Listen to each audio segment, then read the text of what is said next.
I like to challenge myself as much as humanly possible. And I went to Disney World for the last couple of days, and so I was out of the studio. It's my happy place. It is my honor to be here with every single one of you. And but I was still writing and I was still reading. And so today we're doing 5 back-to-back episodes of Inchstones, which is the corresponding proverb, corresponding day. We just finished Proverbs 8, which was the call, and it's incredible because this proverb in Proverbs 9, we're going into it. This Inchstone is life and death, and I wish I knew. As a young kid, I was saying this to my buddy Will this morning, I wish I would have known as a young kid that it was this simple. And then I responded back to him saying that I probably wouldn't have listened anyway. And when I wrote life and death, it was a pretty strong statement, but it's amazing because in Proverbs, what I notice is in the Proverbs 1 through probably about 5, it's very inviting. It's telling you all the features and benefits. It's nice. It's, lifting you up. As it starts to get into, 9, 10, 11, 12, it's in the middle, almost the middle of the month if you're doing the corresponding proverb for the corresponding day. In the middle, what it starts to do is starts to tighten up a little bit and say, like, you're about to go down a road that you don't want to go down if you didn't listen to the nice stuff that I said. And then by the end of the month, it's hitting you really, really hard. It's not pulling any punches. And what I noticed with God on this is that he's developing a relationship. He's starting to tighten up a little bit, and then he is able to add the discipline. But imagine if he did it in reverse, just came at you with discipline. Imagine that teacher back in the day, that teacher that was so nasty to you right off the bat, and you weren't really feeling that vibe, right? And you just pulled away. But imagine the one that connected with you, added a little bit of discipline, and then bang, snatch a knot in your tail. By the time they did that, you knew that they loved you. And so this was the thing that I experienced throughout my life. Miss Hicks in high school, she was my math teacher, and she always showed me that she loved me. She always showed me that she cared about me. And then when she was strict or she was a little stronger with me, I knew it came from a loving place. And that's the way that God always wants to deal with us. And so I just spending this time in the Word. First we read the Word, and then it starts to read us. It's the corresponding proverb, corresponding day. It's 3,000-year-old wisdom, although today we're doing 5 back-to-back episodes because I felt this on my heart, and I wanted to challenge myself today. So hopefully you're having a phenomenal time. Check out the Vibe Room, which is coming July 23rd. Kevin Borland, Justin Williams, Patrick Packer, Alliance partners with us. They're incredible. And Miguel Mendoza is our musical guest. Roy Tuscany is our special guest with the High Fives Foundation, which you guys are going to absolutely love. July 23rd. Check on my Instagram, or you can check the link in my in the bio here, and we'll be able to get you tickets. So it's a matter of life and death. Let's get this party started.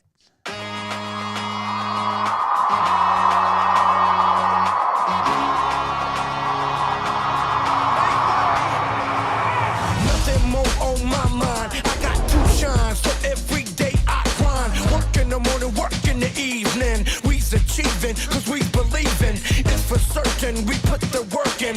We ain't stopped just because it's hurting. Right before your eyes, so it's coming to no surprise. The takeover is televised. Over and over and over again. Make no mistake, we continue to win. Defeat never known, cause I will not lose. They wanna mimic my moves, but can't walk in my shoes.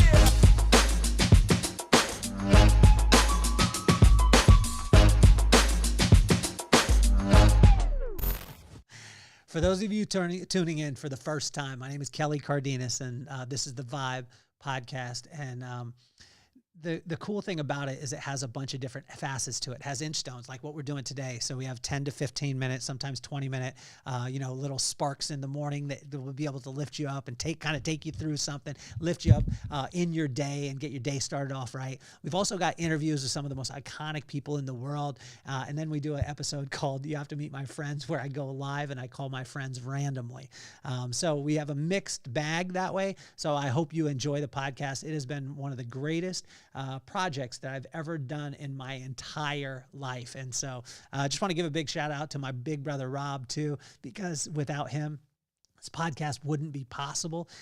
He believed in me from a very early stage. He's believed in me my whole entire life, but especially when I started off on this journey. It's amazing to be able to see what has transpired. And so I thank you for your support. I thank you for sharing it. The greatest compliment you could ever give me in my life is listen to the podcast. Number 2, comment or subscribe to the podcast. Number 3, share it with your friends. That's it. That's all I ask. So when we're in Proverbs 9 today in Inchstones are the little tiny things we could focus on today that will get us closer to that milestone. You pile a bunch of Inchstones together, the milestone will happen. But if you focus on the milestone, a lot of times you get overwhelmed. My pops would always say it like this: how do you eat an elephant? The same way you eat a chicken, one bite at a time. Proverbs 9, corresponding proverb, corresponding day. It's 3,000-year-old wisdom, and it's all today about life and death. This is probably one of my favorite proverbs. The reason why is because there's only 18 verses, and it's broken into 6 verses, then 6 verses, then 6 verses. Very, very simple today. Imagine if you had the ability to choose between life and death. It would be a very simple decision. Am I correct? It would be so simple. Like when my pops passed away 2.5 years ago. And if I would have got to choose, does he get to live or does he die? It would have been very simple. Very, very simple. Heal his body, live, right? You always choose life. But it's amazing because in this proverb, what it talks about is that life and death call out from the same place, with the same voice, with the same information. It's just how are you able to discern between the two? So there can be things in life that could be so great for us, right? Or that we think that are great. And then if we don't run them through the right filter, we could be choosing something that won't really serve us, right? And so it's cool because in verse 1 through 6 in Proverbs 9, wisdom laid its foundation and is prepared to feed you. Will you answer the call? And so in this, it says, wisdom has built her house. She has set up her 7 pillars. She has prepared her meat and mixed her wine. She has also set her table. She has sent out her servants, and she calls from the highest point of the city.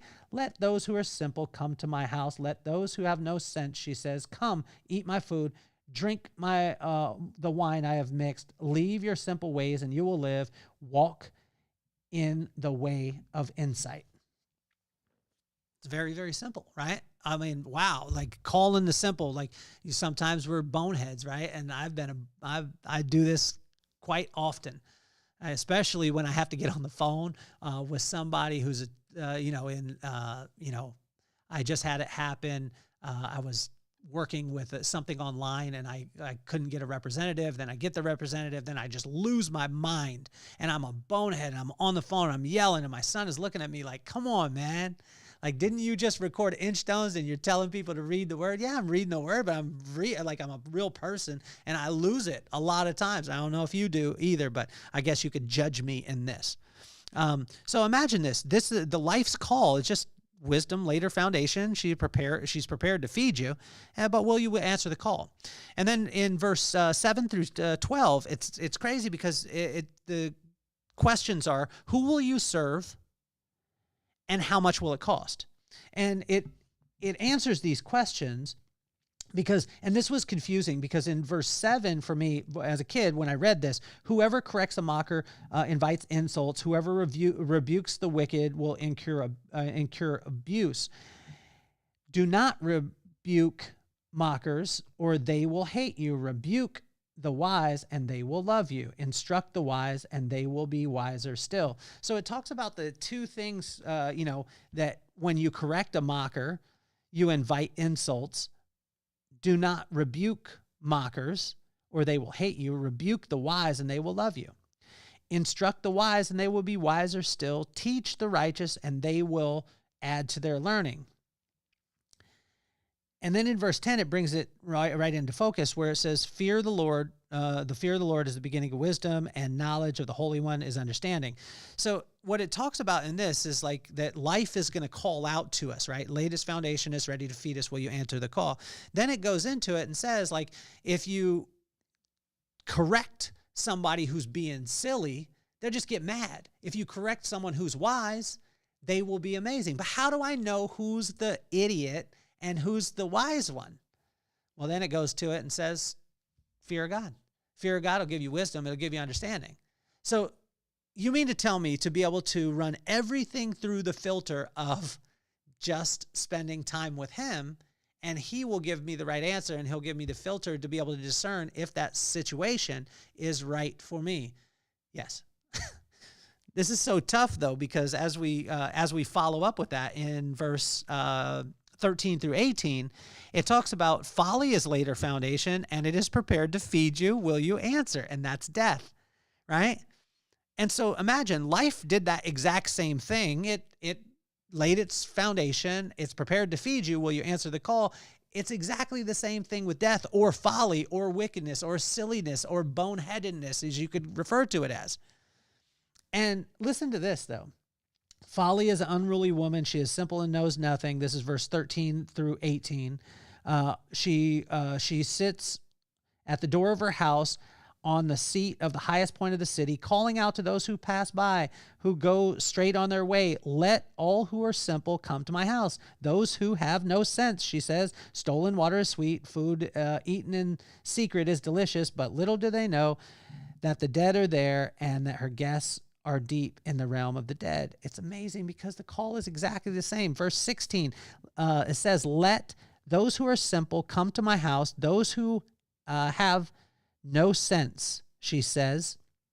But let's go to here. Verse 4, let those who are simple come to my house, those who have no sense, she says. That's in verse 4. So life and death say the exact same thing. How will we be able to discern it? It's very simple. God breaks it down, and he just says, fear me. How do we fear him? We just respect him. How do you respect somebody? By spending time with them. And when you spend time with them and see that their word and their character, their actions are right in line, then you start to respect their character. When you respect their character, that respect is actually fear. That fear, that word fear, is replaceable with respect. So if we respect God, right? If we just respect him, we spend time with him, we read the word and allow it to read us. What starts to happen is then we gain the fear or respect of God. Then he brings wisdom. When he brings wisdom, then he'll bring knowledge, because wisdom is the right use of knowledge. He'll never give you knowledge unless you have the right use of it. So he'll take you through wisdom. He'll take you through knowledge. He'll take you to insight. He'll take you to discretion. He'll take you to discipline. And that discipline will create strength, and it'll get you right back to the fear or respect of him. It's amazing in this place, because throughout my life, what I've noticed is that the calls are exactly the same. The calls to invest in something that's super shiny and do the thing that, is silly is the same call as work your land. Work your land, work your land, work your land, work your land, work your gifts. And so the challenge that I've had throughout my life is to discern which voice to listen to. So my challenge to every one of you today is jump into Proverbs 9.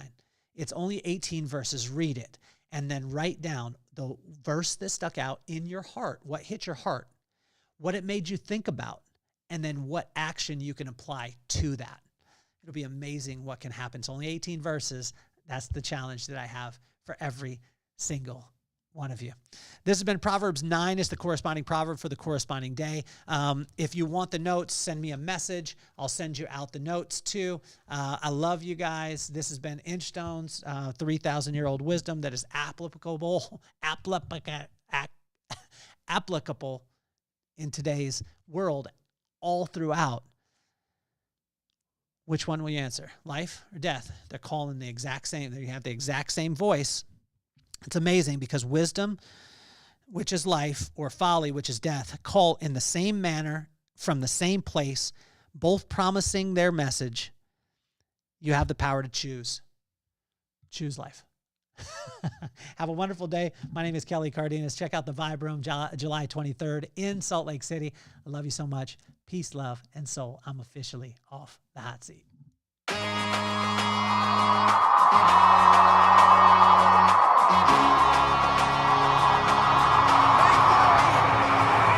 Nothing more on my mind. I got to shine, so every day I grind. Work in the morning, work in the evening. We's achieving, cause we believing. It's for certain, we put the work in. We ain't stopped just because